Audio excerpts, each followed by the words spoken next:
Hey, everybody, welcome to Human Resource Management. So, today we're going to be going over a few important components. I'll just let you know that we will be having two sections of this, one Wednesday and one Thursday. So, we'll probably cover possibly 9-1 through 9-4 today. So, the importance of strategic HRM. We're going to discuss ways to recruit and hire the right people, outline common forms of compensation, and the top companies that have amazing compensation. Describe the processes used in onboarding and learning. And by the time we get there, even a little bit sooner, you guys will be finished. There's two activities that we're going to be work on. Those activities include, if I can get to them.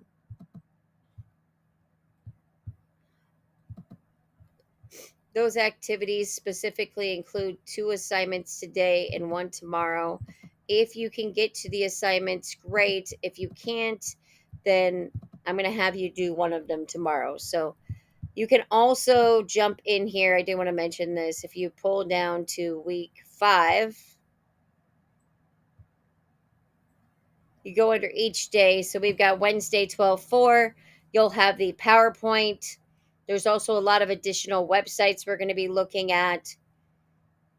And then employee selection and assessing training needs. So let's get started real quick. Okay, so the main components of 9-1 are managing in the organization's most important resource, which is people, your internal external HR fit that promotes that strategic HR management role, the role of human and social capital, and the best approach to strategic human resource management. So we're just going to bebop in. You're going to need to know some of these specific definitions, what human resource management is, the process of planning for attracting, developing, and retaining an effective workforce. Human capital is the economics or productive potential of employee knowledge, experience, and actions. Social capital is the economic or productive potential for strong, trusting, and cooperative relationships. And last but not least, we've got our talent manager, where it's an approach to strategic HRM that matches high potential employees with an organization's most strategically valuable positions. So you will need to know these concepts, what they are for the quiz, final exam. So, why is human resource management a really an important resource? Well, regardless of where you work or what you do, human resources is something that you will have to have in your company all the time. Companies listed among the best places to work become famous because they offer amazing programs, policies, and procedures that people really want to do. And they usually have a line of people who are waiting to be a part of that company due to that. Hold on, I'm going into these companies. So this is the companies with the best 2023 benefits. This is from Energage, who does some of the top workplace aspects. So good benefits usually can improve health and employee well-being of some sort. So they have tools that help manage chronic conditions, obviously medical, dental, maybe eye insurance, long-term, short-term disability, maybe a gym membership. Some places have daycares. Some people have places that will detail your car. They have places that will wash your dog and watch your dog during the day. Other common ones are like I mentioned, healthcare, paid leave, training and development opportunities, maybe having a digital coach that helps you, mental health services, gym memberships, tuition reimbursement, having flexibility, team lunches, like or coffee or snacks, healthy team lunches, which I already mentioned as well, employee appreciation programs, and then childcare assistance and cost reimbursement. So those are big ones right now, but ones that you see more often. So there's several companies that do a really great job, and that's based on a few different aspects, which is listed right here. So 12 companies with the greatest benefits packages of 2023. First one is actually Paycom. Um, they're an industrial leading payroll application. So it is possible for a business. Oh my goodness, I'm so sorry. To keep businesses as successful as possible. So they receive many personal and professional development benefits. They're from Oklahoma City. So if you're interested, you can click in and find them. Alley Financial is a large company with a strong culture. They have many different initiatives. They have appreciation, professional development, well being assistance, work life flexibility, and current employees describe their work environment as inclusive, diverse, and innovative. And they hit the top as well. They're located in Detroit, Michigan. And then we have Chen Med, and they have over 25 employees. And for them, um, you'll become something bigger than yourself, and they do spend a lot of time serving different patients in underserved communities. So the company values that accountability, belongingness, inclusive love, and passion for the job. EOG Resources, which looks at return on investments, is committed to environmental, social, and governance sustainability. So the company supports employee appreciation, well-being, and personal development opportunities. So the neat part about these is that it has links to all of the different ones. And if you scroll down, you also see Athena Health, what is called CBiz, Bell Bank, Paycor, NFM Lending, Baldwin Risk Parties, CMC, etc. So these are important components because ultimately you want to be sure that you get a job that works for you. Okay, next up, I'm going to pull up the PowerPoint again.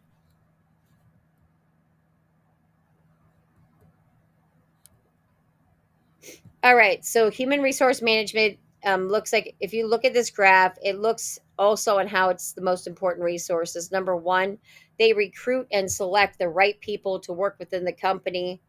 Number two, they work with all kinds of employee situations, conflict, employee relations overall. Performance management, it measures how well you do.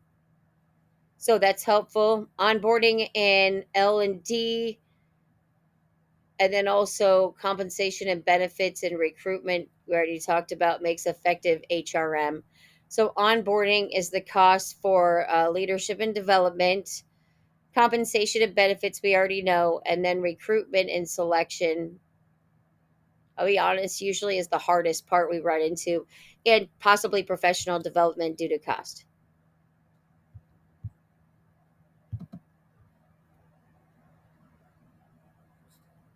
Okay. Sorry, I heard something weird. All right. So next you'll see this graph right here, and it specifically looks at human resource management in a visual perspective. So over here we have the corporate strategy. If it aligns with what the culture of the organization is, it should connect to human resource management practices like their selection, recruiting, compensation, things like that. And then it looks at external and internal fit, which is really important when you're looking at um, individuals that you're trying to recruit within or outside the company. And then taking a look at the social aspects, the group and social capital, work attitudes, behaviors, and then the overall performance. Is it moving? Okay.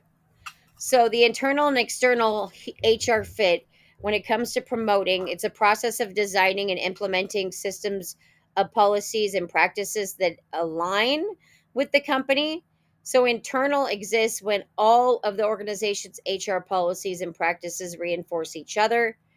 And external exists when the company's HR system aligns with the culture and structure that basically connects with the firm level strategies. So, and then there's actually combinations of both. So, I want to go over a couple examples of that. Give me just a second of the internal and external fit. So, an internal example is actually IBM. So, in the early 2010s, more than 90% of US based jobs at IBM required at least a bachelor's degree. So, where they ran into issues is they struggled to recruit actual qualified people for the job. So, they started focusing on the skills and the potential available in the actual marketplace versus just education so they could get more people in. Plus, they have an actual IBM development pathways, early challenge high school technology. So this is for kids coming in. I think we talked about Best Buy. Best Buy actually sets up different technology based aspects for kids. IBM does as well for them to learn different STEM and hopefully bring them into the fold. Let's talk real quick about an internal that was an internal aspect. Let's talk about external aspects. All right. So, an example of an external would be um, an organization's HR system as a whole, and they align with the culture and the structure of the firm level strategy. So, basically, what that means is the external fit happens when the firm sets specific practices that work together with the company and the structure within the company itself. So, kind of depends. And there's also a combination example of an internal and external fit, and that is Airbnb. Airbnb is a fantastic place to work. Their focus, the company's focus or strategy, is employee experience. They want employees to experience and travel, and they give their employees $2,000 a year to travel all over the place. So, if you like to travel, there it is. Work for your B&B. Okay, so next is talent management. So attitudes, workers are signal. Okay, so if a worker is singled out and they're like, "Hey, you did an amazing job. This and this and this was done really well," versus negativity. Employees who identify as high potential also respond by greater effort, better workplace, and lower turnover, which we all know if you are positive and in a positive mindset, you're more likely to have a better behavior and be able to do more work and be more effective. High performing work systems, basically, they deploy bundles of internally consistent HR practices in order to improve employees' ability and motivate and give opportunities across the entire organization for them. So, that is a big aspect to look at. All right, where are we on next? All right, so let's talk about recruitment real quick because this is a big aspect and selection. So basic definitions, you should know the concepts of internal recruiting, which is within the company. External is from the outside, and today about 90% of US organizations have taken at least some portion of the recruiting activities online. Most of them have. And then there's the hybrid, and that's where you have like employee referrals, social networks to fill things out. LinkedIn is a good place that's sending a lot of applications now, and what is called boomerangs, which is where former employees return to the company or the organization. So there are some advantages and disadvantages to recruiting. So one of those advantages internally is employees tend to be inspired by great effort and loyalty. Morale is enhanced because they realize that working hard and saving and staying put results in more opportunities. So it shows that if they do work hard, that there are benefits to that. The whole process of advertising interviewing is so much cheaper when you have advertisements within the company. And there are fewer risks. Internal candidates already know and are familiar with the company, so they need training, but not as much initially. Negatives, well, it restricts your competition. You could have more people who have a different viewpoint or a fresh viewpoint or more experience. It may encourage employees to ensure that longevity and being a senior will automatically result in a promotion. And whenever a job is filled, it creates a vacancy elsewhere in the organization. So that's something to think of as well.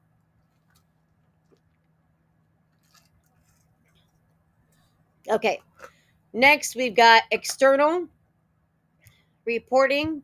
Let me jump down to the bad boy. Roll it. Oops, not so much. All right, I'm gonna move this over here. So, in external, the advantages that applicants may have specialized knowledge and experience. Applicants may have fresh viewpoints, but for negatives, it's more expensive and it takes a lot longer, and the risks are higher because the persons hired are less well known. So, we don't know what the personality characteristics of the what's going on will be. Okay, so let me get to the right one. So, when it comes to recruitment, there's some really interesting aspects and strategies. So, this is from SHRM, and this is a fantastic website. It deals specifically with the Society for Human Resource Management. A lot of people going into this will actually get a membership because it is so good. So, something to think about. All right, so let's talk about these attractive aspects. So, one thing that makes it more attractive to recruit is boosting your wages. If you think it goes without saying, you have a great wages and great benefits. Like, for instance, when companies like Amazon and Target up their wages to $15, you may have to compete with that. A person left a daycare job paying $12 and then went to a country club where it's $15 an hour. It may not be a huge increase, but any increase helps. So, some examples of companies that did that: cashier and gift associate within Bucky's, it went from 13 to 15, food service 15 to 17, team leader 15 to 19, assistants 18 and up. And that's 40 plus hours a week, plus 3 weeks time off, or you can use it, you can cash it out, or you can roll it to the next year. And that's fantastic because some of them you have to use it or lose it. Some of them won't cash out, etc. So, next thing is to fix your application process. I'll be honest, if you have an extremely lengthy application, it can be difficult. I know that when I applied originally to DMAC a long time ago, when I started back in 2005, ultimately I had a 20 pages of an application to go through to even get to the point where they'll look at it. So, um, according to Appcast, the average rate of career site visits to the number of people who apply is around 5% for mobile candidates across different aspects. The means if the company is direct candidates for a job market to their career to apply and they lose 90% of the. Okay, so basically, when it comes to application processes, if it's just internal people, they lose 95% of their competitive advantage.